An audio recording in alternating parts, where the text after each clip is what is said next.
just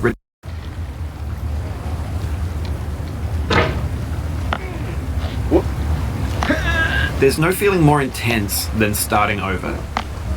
If you deleted your homework the day before it was due, as I have, or if you left your wallet at home and you have to go back after spending an hour in the commute.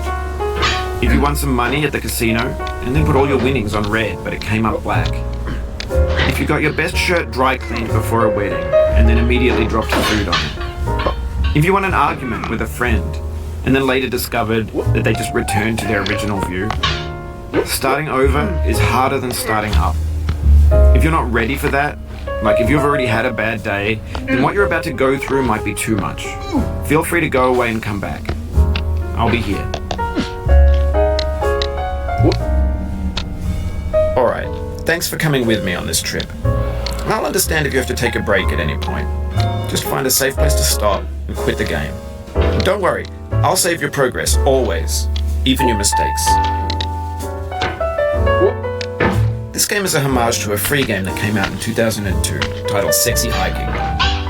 The author of that game was Jazuo, a mysterious Czech designer who was known at the time as the father of B games. And B games are rough assemblages of found objects. Designers slap them together very quickly and freely, and they're often too rough and unfriendly to gain much of a following. They're built more for the joy of building them than as polished products.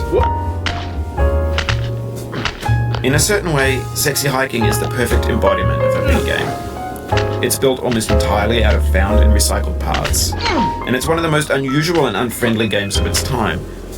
In it, your task is simply to drag yourself up a mountain with a hammer.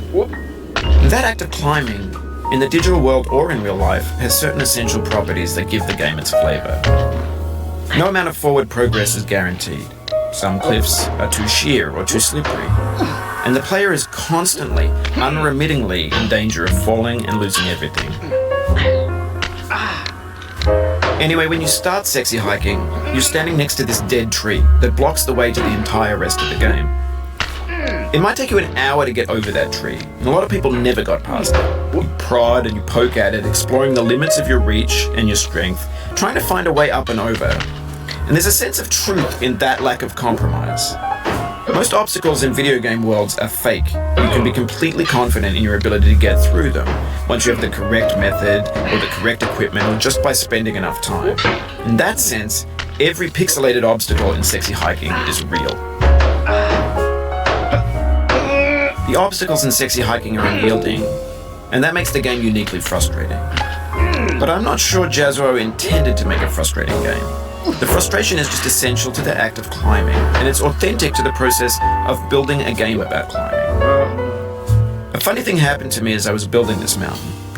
I'd have an idea for a new obstacle, and I'd build it, test it, and it would usually turn out to be unreasonably hard.